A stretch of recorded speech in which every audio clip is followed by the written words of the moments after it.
ሰላም ኤቨሪባዲ እንኳን ወደ ቢትኮይን ኢትዮጵያ ተመልሳችሁ በደህና መጣችሁ። በዛሬው ቪዲዮ ስለ ስቴብል ኮይን ዶሚናንስ እንዲሁም ደግሞ ስለዚህ ቻርት ቢትኮይን ዲቫይደድ ባይ ዘ ስቴብል ኮይን ዶሚናንስስ ማለትም የዩኤስዲቲ እና ዩኤስዲሲን ዶሚናንስ ደምረን የምናገኘውን ቻርት እናወራለን።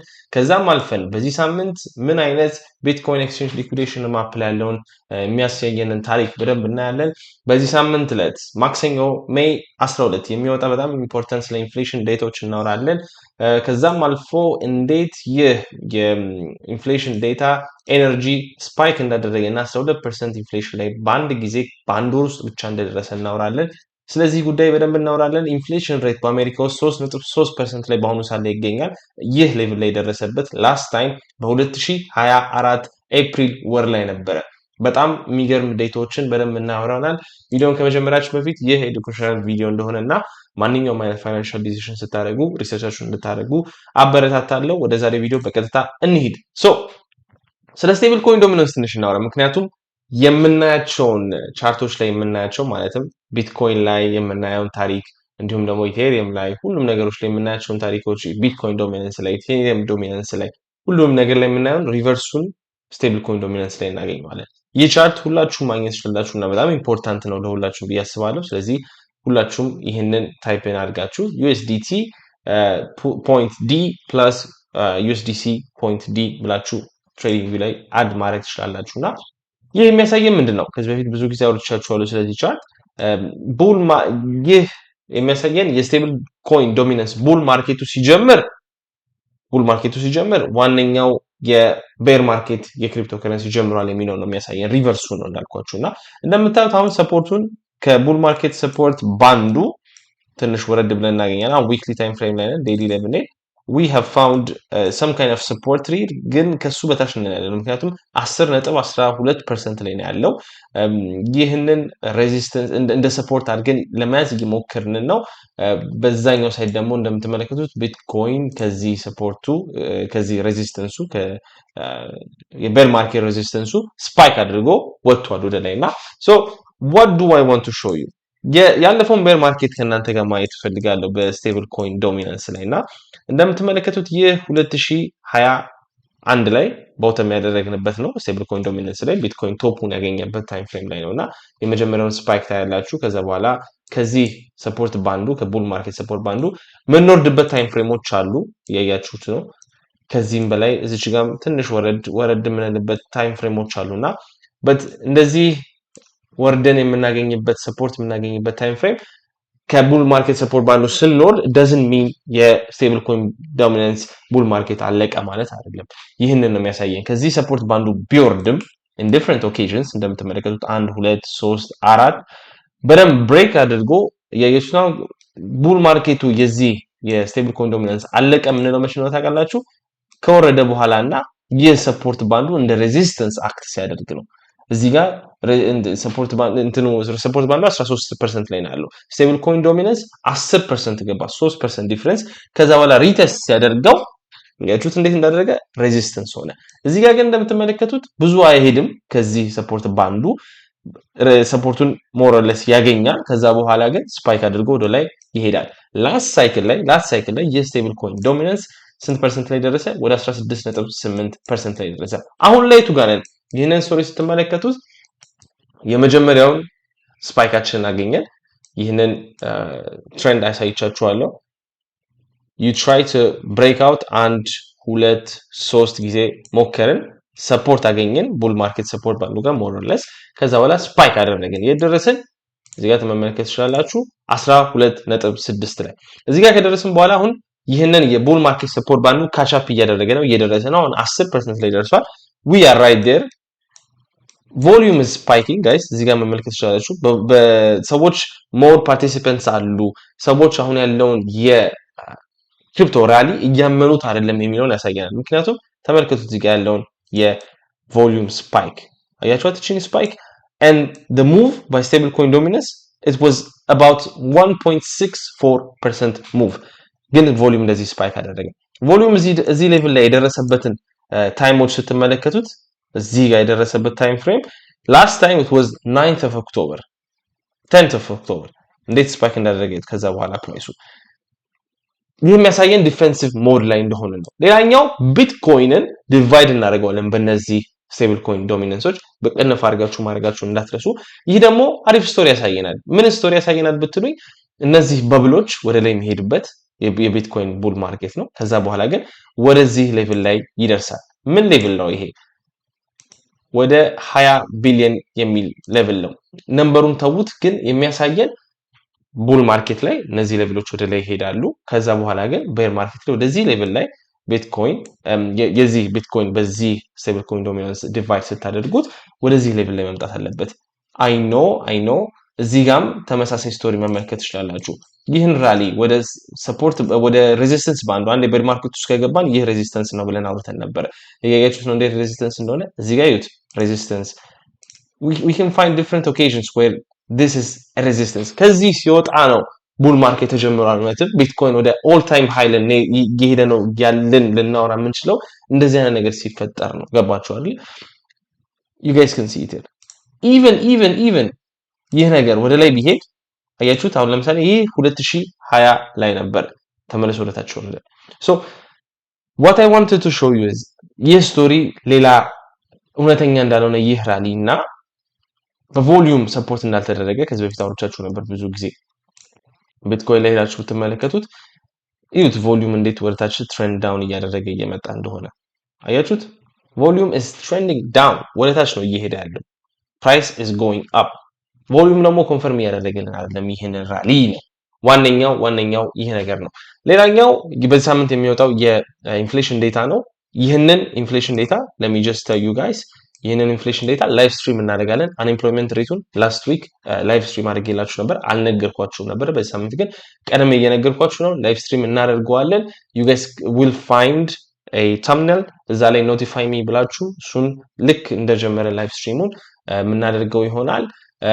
it will be on midday right yeah it's going to be midday። ስለዚህ በኢትዮጵያ ሰዓት አቆጣጠር 9 ሰዓት ከተኩል ላይ ነው የሚሆነው ማክሰኞ ዕለት። so see you there። ይሄንን ዴታ ላይቭ ስትሪም አድርገን በደንብ የምናወራ ይሆናል ስለ ኢንፍሌሽን።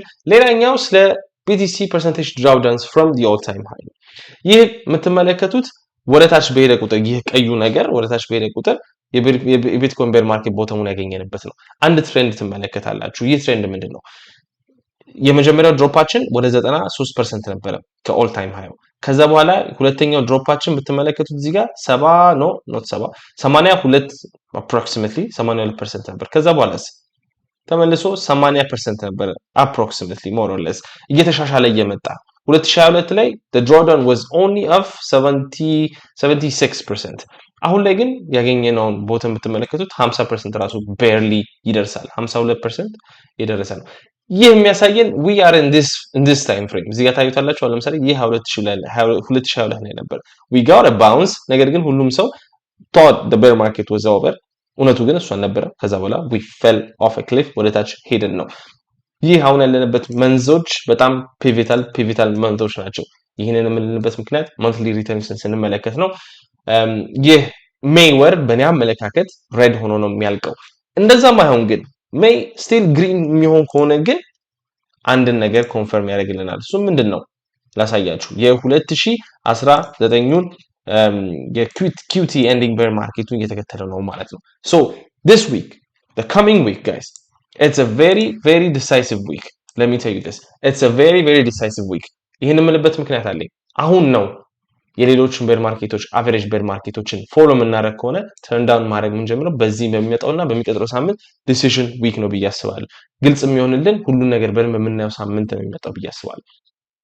ሌላኛው ነገር በሜይ 15 ጋይስ የፌደራል ሪዘርቭ ፓወል ይቀየራል።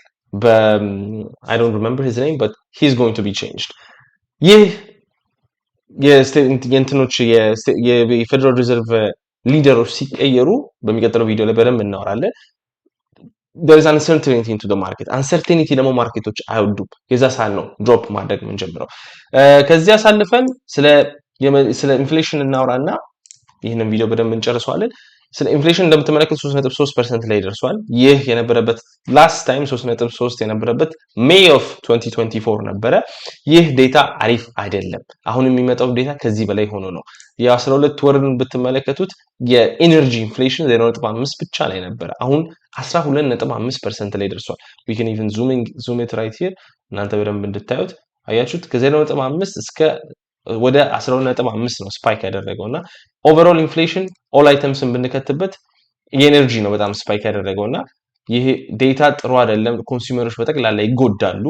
እንደምትመለከቱት 3.3% ኦን አቨሬጅ ስፓይክ አድርጓል ይህ ኢንፍሌሽን እና የስትሬት ኦፍ ሆርሙዝ ሲቹዌሽን ስቲል ክሎዝድ እንደሆነ ነው የሚያሳየን። ሊኩዊዲቲ ሂት ማፑን በመጨረሻ ላይ ሳሳያችሁና ወደ 1 ዊኩ ላይ ብትሄዱ you can confirm that there is not much of liquidity on the top side። እንደምትመለከቱት ግራብ አድርገናቸዋል በጠቅላላ ይህንን 0.7 ላይ ብናደርገው yes there is a bit of liquidity ወደ 83 ላይ ይሄኛውን ሾርቶችን ስኩዊዝ አድርገን ወደ ኋላ የምንመለስበት ፕሮባቢሊቲ አለ የለም ማለላችሁ ነገር ግን there is also a lot of liquidity on the downside. If we put it on the 2 week you guys can see the story even more clearly ምክንያቱም ወደ ታች ያለው የሊኩዊዲቲ ብዛት በጣም ብዙ ነው። ሌላኛው ነገር ይሄኛው ሎድ እስከሚያደርገን you guys can see it here. look the liquidity cluster here guys ወደ ላይ ስንሄድ ይሄ ሁሉ ሊኩዊዲቲ ግራብ ተደርጓል። ከላይ አሁን ብዙ ሊኩዊዲቲ የለም። እዚህ ጋር ቢትኮይን 77000 ላይ ብቻ ከሄደ እዚህ ጋር ይሄኛውም ስቶሪ ያሳየናል። if you go to the 90 day check it out guys 90 day 4.5 billion of shorts if the price goes to 91000 ከዛ በኋላ ግን if the price only goes to 70000 14.49 billion longs will be liquidated. So this is an interesting story. ሌላኛው የመጨረሻ ቻርት ላሳያችሁ እሱም the SPX divided by the M2 the money supply ይህ ቻርትን አውርተናል ያ የሰራውላችሁ ቪዲዮ ላይ። ይህንን ቻርት ደግሞ ስትመለከቱት አንድ ኢንትረስቲንግ የሆነ ስቶሪ ታያላችሁ። እሱም ስቶሪ ይሄ ነው። ተመልከቱት። አሁን ያለንበት ስቴጅ the .com bubble በ2000 ዓመተ ምህረት ላይ በ1999 አካባቢ ላይ የተፈጠረውን ባብል እየተመለከተን ራሱን ሪፒት እያደረገው እንደሆነ ነው። ይህ ሪፒቲሽን ላይ ደግሞ የሚያሳየን አንድ ነገር አለ። እናም ኮንፈርም እንድታረግላችሁ እንፈልገው አንድ ነገር አለ። እሱም እዚህ ጋር የምትመለከቱት ነው። ሶ ይህ ቻርት አሁን በሆኑ ሰዓት ላይ የሚያሳየን እና ኮንፈርም የሚያደርግልን አሁን የመጀመሪያውን ድሮፕ አግኝተናል ጋይስ ቼክ ዲስ አውት። እዚህ ጋር ወደ 13% ድሮፕ አደረግን። አሁን ላይ 10% ነው ድሮፕ ያደረግነው። ይህ የመጀመሪያው ፌዝ ላይ ነን። ይህ የመጀመሪያው ፌዝ በኋላ ግን የመጀመሪያ ኮሬክሽን እናገኛለን ጋይስ። the S&P 500 from the low 17% ራሊ አድርጓል በአሁኑ ሰዓት ላይ። እዚህኛው ራሊ ላይ የሚያሳየን ከዚህ አንስቶ to the sweep of the high 17% ነበረ approximately ራሊ ያደረገው። ይህንን አንስተን ባር ፓተርኑን ወስደን እንደምታዩት እዚህ ጋር ይህንን ባር ፓተርን ወስደን ወደ አሁኑ ታይም ፍሬም ላይ ብንወስደው guys can confirm this ራሳችሁ ማየት ትችላላችሁ። የመጀመሪያውን ኮሬክሽናችንን ከዚህ ሞንስትረስ የሆነ ራሊ በኋላ የምናገኝበት ታይም ፍሬም ነው። ይህንን ቻርት ከዚህ በፊት ብዙ ጊዜ ያሳይቻችኋለሁ። ብዙ ኮሬክሽኖች ላይን አፕ ያደረጉበት ነበረ። you guys can see it here አሁን የመጀመሪያውን ኮሬክሽን አግኝተናል። ከዛ በኋላ ከዚህ የመጀመሪያ ኮሬክሽን በኋላ ግን let's zoom in በጣም ከባድ የኤአይ በብል ውስጥ ነው ያለነው ጋይስ። ይሄንን ኮንፈርም ማድረግ ትችላላችሁ ራሳችሁ። ይህንን የመጀመሪያው ራሊ ላይ ያለነው አሁን።